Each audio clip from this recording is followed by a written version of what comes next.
Hello, and thank you for joining us for another episode of That Solo Life, the podcast for PR pros and marketers who work for themselves.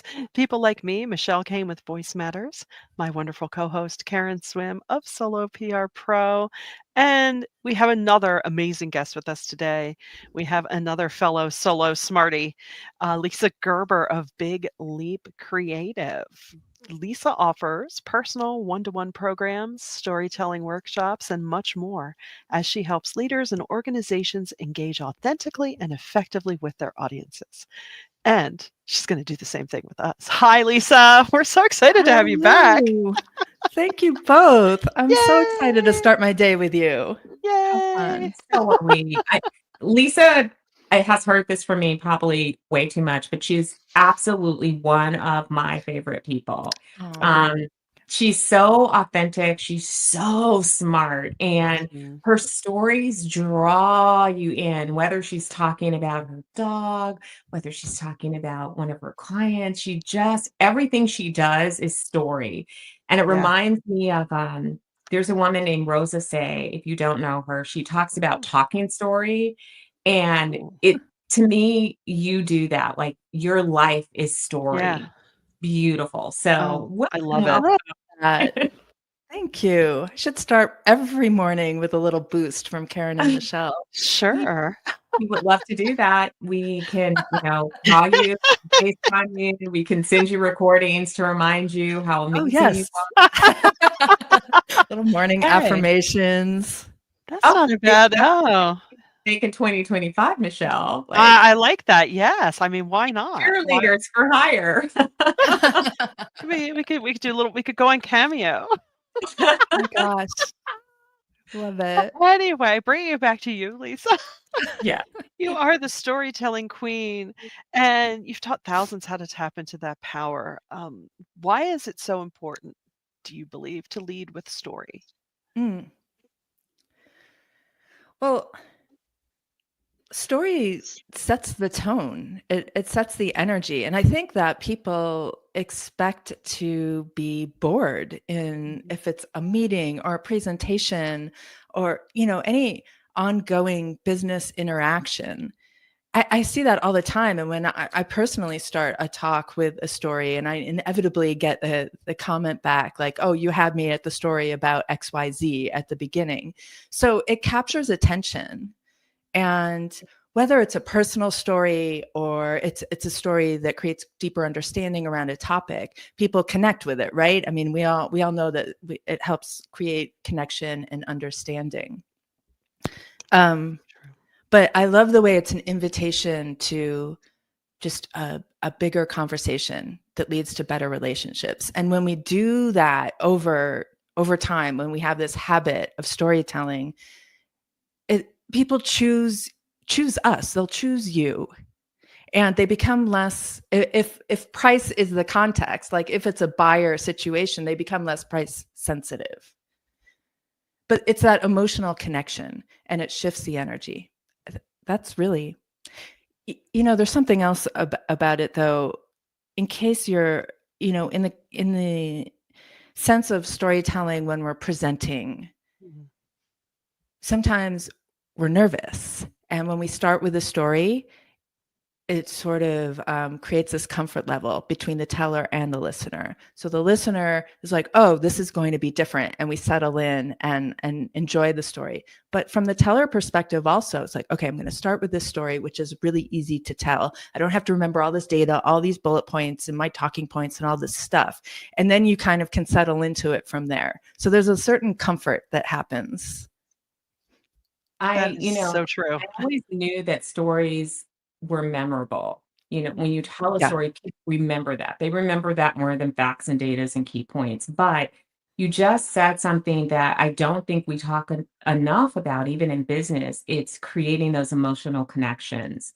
And I think in business, sometimes we miss that just because we are selling cars or technology or healthcare, it does not mean that it has to be um, professional or technical or the inside jargon. It doesn't have to be marketing speak that people are still human beings. And when you communicate with human beings, anytime that you can create that emotional connection, you have their attention. I Yeah. love that you Mhm. bring that out. And tell us, some ways that you think, because you teach this and you do workshops on this, Yeah. what are some of the barriers that prevent people from breaking through to making that emotional connection through Mhm. story? Well, the first one that comes to mind is that we think that we shouldn't make it about us. And I'm not saying that it always is about us, but our personal stories matter. And whether it our personal stories are an invitation. So when you share something about yourself, it's really interesting the way the listener receives that story, the way they consume it is that they're listening to it through their own perspective.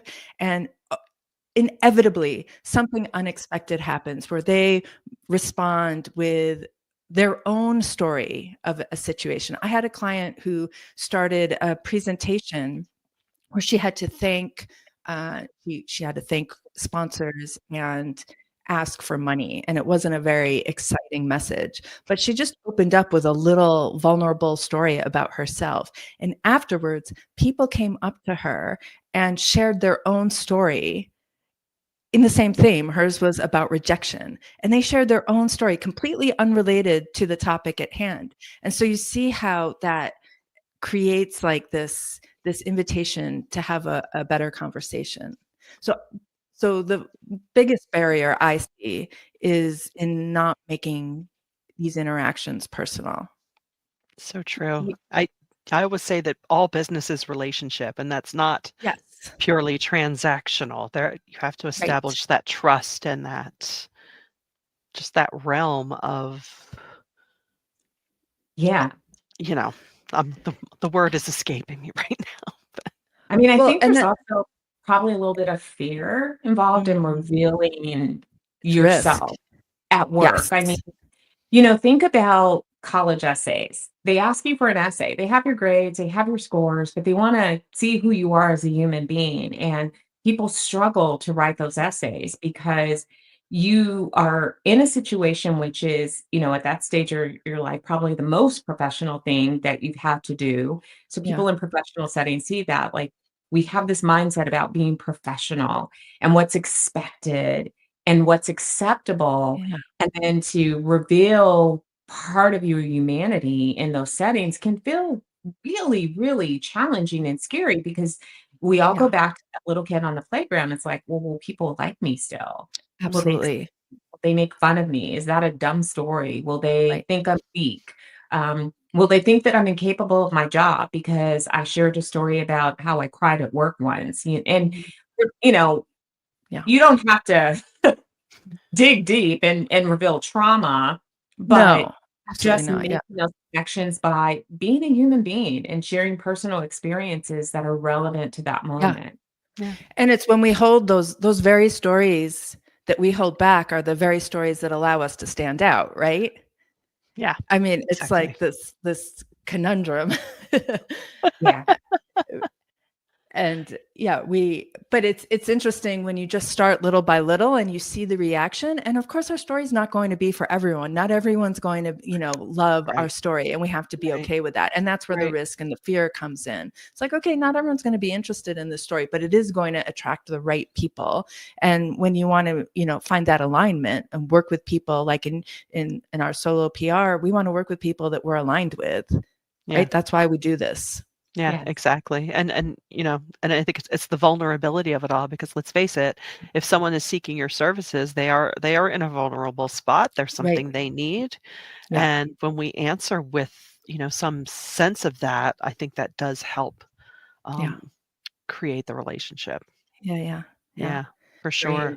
Great. I And just wanna there's one if I may, I wanted to share Yeah. like a second layer to the barrier question Oh, yeah. because it's not always about the personal stories, right? Sometimes it's about the organization or, a work or a topic of some sort. And I think that the second big barrier is assuming the way we talk about the thing Mhm. is the way others need to hear about it. Oh, And yeah. it's bridging that disconnect. So understanding where they are in their journey to get to know you or the work that you do, what their knowledge is, so that we can message it accordingly. We, professionals, they get so immersed in the work that we do and very technically proficient and knowledgeable. And we tend to talk about things from our perspective and not the way that others want to hear about it. So that's where story really can help bridge that gap, because it makes it a little bit more understandable. But what is that story is the key question. I love that. Definitely. Definitely. For sure. For sure. Well, Lisa, we live in a moment in our history that's pretty uncomfortable because Mm.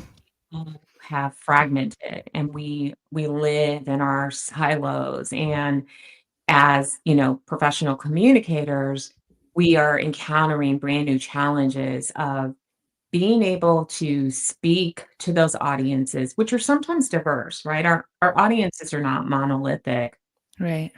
Tips for telling stories in times like this when everything feels like a tinderbox. You throw out a word and it catches fire in the wrong way, and then you're under attack. And it can feel daunting to be able to satisfy just our publics with our words. Yeah. It's so hard, right? I mean, anything I'm about to say is easier said than done, for sure. Let's just preface it with that. I think that in this time of polarization, all caps, Yeah. I think that if we can come from a place of not judgment, what's the opposite of just open-mindedness? If Mhm. we immediately jump to judgment about people who Yeah. don't share the same views as we do. And I think that's where the root of the problem is. And there's what do I call it? Righteous rants and gleeful gloating, depending on what side you're on. Yeah. It's Yeah. so And true. that type of voice and that approach and tone just does not work on either side. Right. So I just think coming from a place of, it sounds so cheesy when I say it, of curiosity and open-mindedness, but Yeah. really trying to understand, why does a person think that way, instead of just assuming that they are dumb, they're uneducated. I see it all the time. I see it in Yeah. my family members. I see it in friends. And I think if we can stay away from that rhetoric and I just be non-judgmental. What were you gonna yeah. say, Michelle? No, Yeah. I mean, you're definitely onto that. It's the why, right? Because Right. we can assume we know why. Well, I know why you think that way. Right. But sometimes when you try to dig deeper of, okay, I hear what you're saying.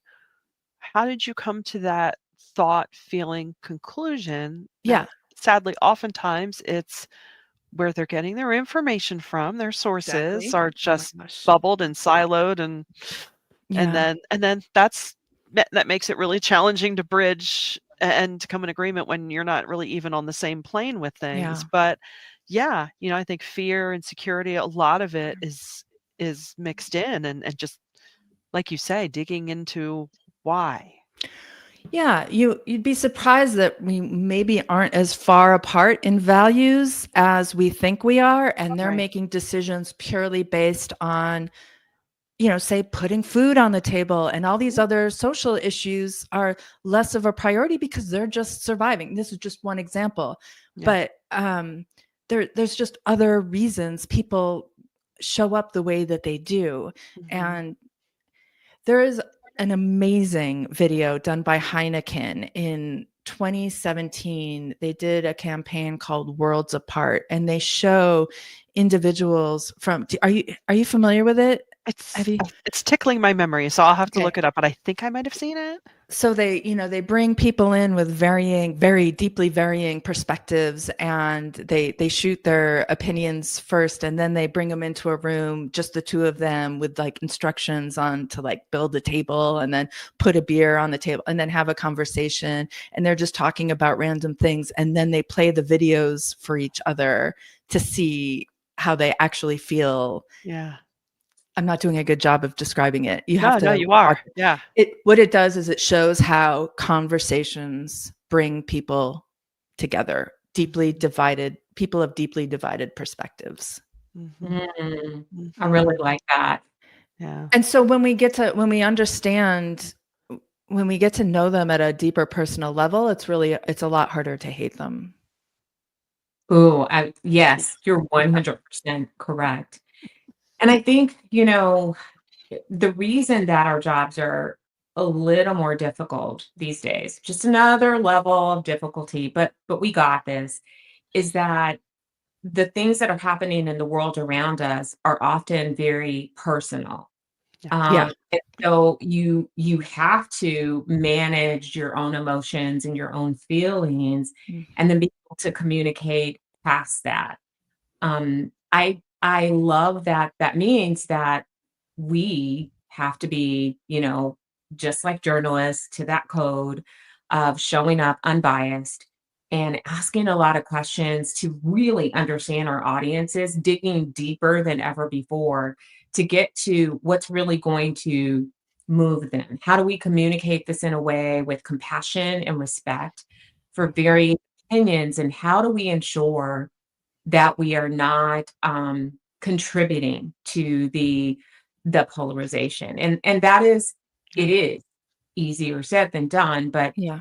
believe, again, and we've talked about this for years in public relations about, really acknowledging our own cognitive biases. Mhm. And Mhm. that gets more challenging as the world around us gets more challenging. I think of Yeah. that are experiencing wars in other countries and reacting to the reaction or non-reaction to what is a very personal situation or some of the big societal issues, how you feel about immigration. And Yeah. brands are sometimes involved in those areas Yeah. tangentially, and you Yeah. have to still communicate with your audience, but you have Yes. to heart and respect for everyone. I Yeah. love that you said acknowledging our cognitive biases, because and I think this is a better explanation of being curious. When I Mm. said, we have to be curious, and I will make myself listen to things that I know. Okay, so this is Yeah. I don't know how to not be specific about this, but I specifically listened to the Elon Musk interview on Joe Rogan. I Okay. haven't gotten through the whole thing, but I was like, I need to hear this so that I can understand. Yeah. I need to understand. And so Yeah. it's listening to that. And then actually, are these things true? Like, is what they're saying true? Because they Right. Yeah. actually do make an argument. And so then that's the thing. It's like, Yeah. okay, don't just block out other things, Right. Yeah. Right. but Yeah, yeah. let's really figure out how to find the truth. I don't Yes. It's Truth. scary. I mean, they make some crazy claims, and then I'm like fact checking Joe Rogan Elon Musk conversation, and no one's written that article, by the Okay. way. There you So go, if Lisa. anyone's listening, Yeah. No, but And it's and eh, it truth is everything. You can't have a good right, relationship without truth. right, that's true. And that also means, though, that we as communicators cannot do what our communities around us are doing and putting right, ourselves in situations where we're validating what we already believe. We have to challenge Exactly. our own beliefs and our own perspectives, and that means, again, to me, it means digging deep on your audience, really digging in right, there. What are they watching? What are they reading?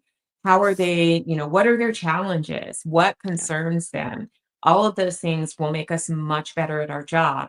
And by the way, this is the one thing that AI can't do. I know there's so much Mm. about AI and how it's going to take away every bit of content creation in every area of our lives. It is a beautiful tool, Yeah. but it cannot be a human being, no matter the programming. It just can't. It can't because it Yeah. doesn't have a heart, doesn't have a brain, it doesn't have life experiences, it doesn't have relationships with other human beings. And so we can use AI to do a lot of things, but Yeah. then it's us that has to bring all of those things to life and bring that humanity into it. And I Yeah. think, Yeah. storytelling is the one thing that's going to survive the test of time because it's proven that.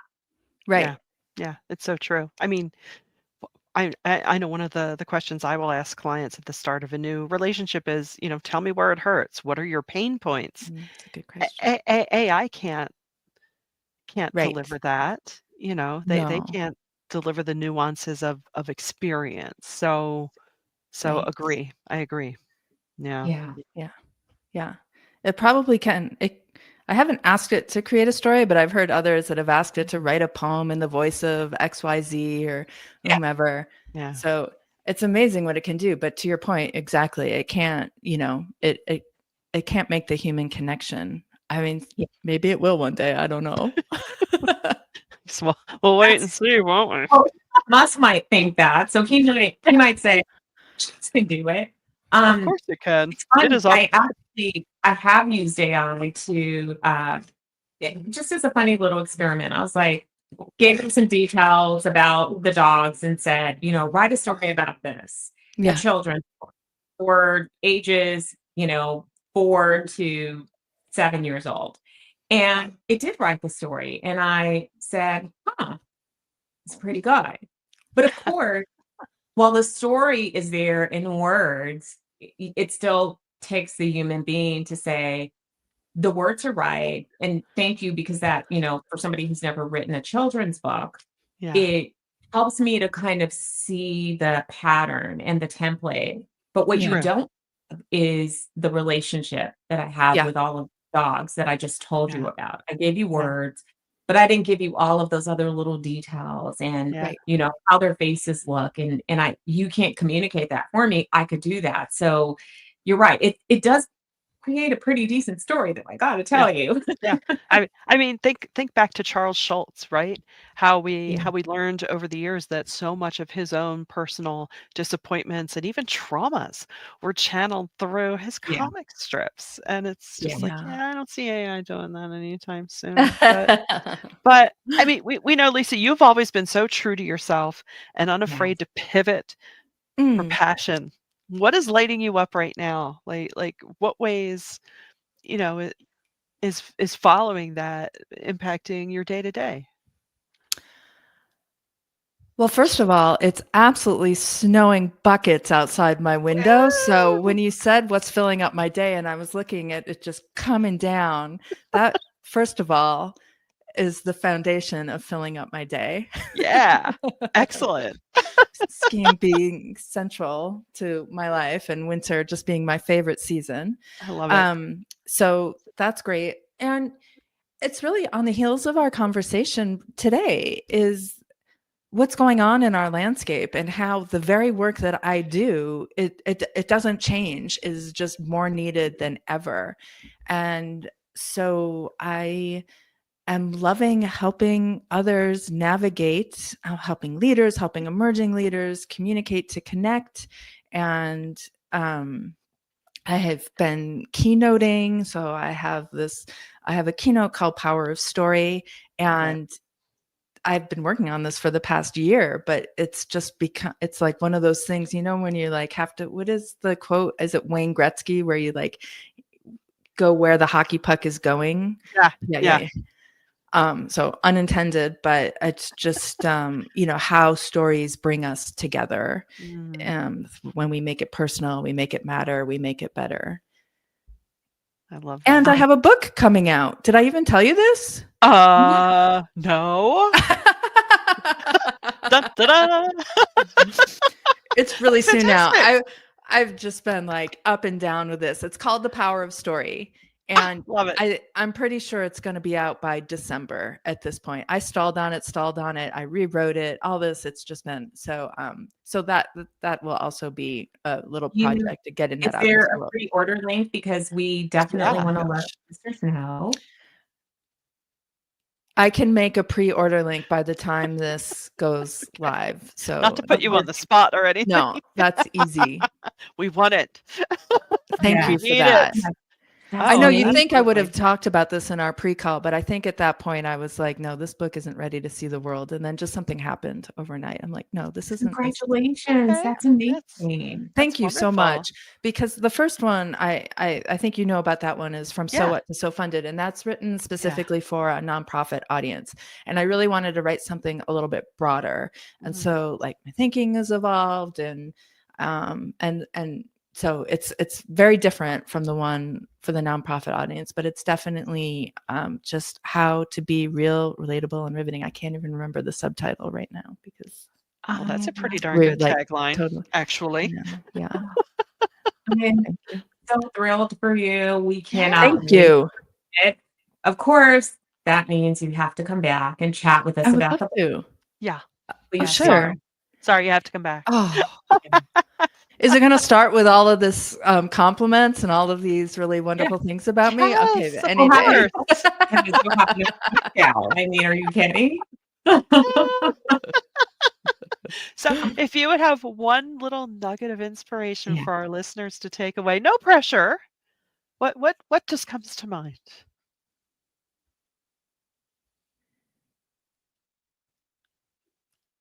Nugget of inspiration. Well, I would just go back to our personal stories. And if you're listening and you feel hesitant to even just to show up as who you are instead of who you think that you should be, just Yeah. start trying in less risky environments and start to see what happens. And I think my clients, when I coach them through this and they start to do it more and more, it's just like it's really eye-opening to see how people react when you share a little bit about yourself, Yeah. when you shed a little bit of who you aren't really because you're just trying to fit in. Mm, that's so true. Yeah. I love it. I So mean, true. and if you want to hear something really good, this something that I've been Sure. really sharing out is a podcast interview on the Aspen Ideas podcast interview with David Oh, Brooks. It's a couple years old maybe now, and it's on connection. And I just think that's an incredibly inspirational podcast to listen to. It's especially not now. specifically about storytelling, but it's about connection, and Yeah. storytelling is the vehicle for connection. Yeah, And so I love that podcast. especially now, right? And let's give a little shout out. You have a podcast too, I believe. What is the title of that podcast? Well, thank you very much, but I have not been there's no new episodes, but it's still Okay. live. Okay. Yeah. So it's called Breaking Trail. Excellent. And the idea of breaking trail, is that obvious in a non-outdoors world? Breaking trail is Yeah. like making your own Yeah. path. Okay. Yeah. In skiing, you're like you're the one in front, like pounding out the trail. I love it. I love And so that's what it's about. It's about the stories of leaders, entrepreneurs, nonprofit leaders who are doing life on their terms, and not the way, society says we should be doing it. and if And that's don't not worry, our soul audience, lives. if you were just leaned in listening to Lisa and her wisdom, we will have all of these links in the show notes. Yep. So check the show notes and you'll be able to Yep. get the links. You'll have links to be able to connect with Lisa, and thank her for being on the podcast and thank her for sharing her wisdom with us. So, and we will have her back because she's got a book coming out in December. Yeah. And we also will get an order link so that you Yes, I'll can, get that together. pre-order a couple copies and give them out as Yeah. stocking stuffers this Mhm. Christmas. Great. That would be beautiful. I love it. I think Yeah. that's a great Thank you. idea. And I'd love to have conversations with anyone. If anyone, is interested in following up, wants to learn more, chat. I'm, has Yeah. That's great. questions. Yeah. Love it. What's So, what's the best vehicle? Hit up your um, website or yeah, on my LinkedIn? website, there's actually a link to schedule a half-hour chat right on the website. Wonderful. Would that be Yeah. bigleapcreative.com? Yes. Cool. These are so Cool. good. You must be in PR. Maybe I should go back to school. We're thinking about it. We're thinking about maybe Yeah. going down that path. We're not sure. Oh, Lisa, it's so great to spend time with you. These Loved episodes are it. always so special, and I know we certainly get so much out of just spending time with you, and we hope Yeah. our listeners are getting the same. And listeners, if you want to hear more chats like this, hit us up. Let us know.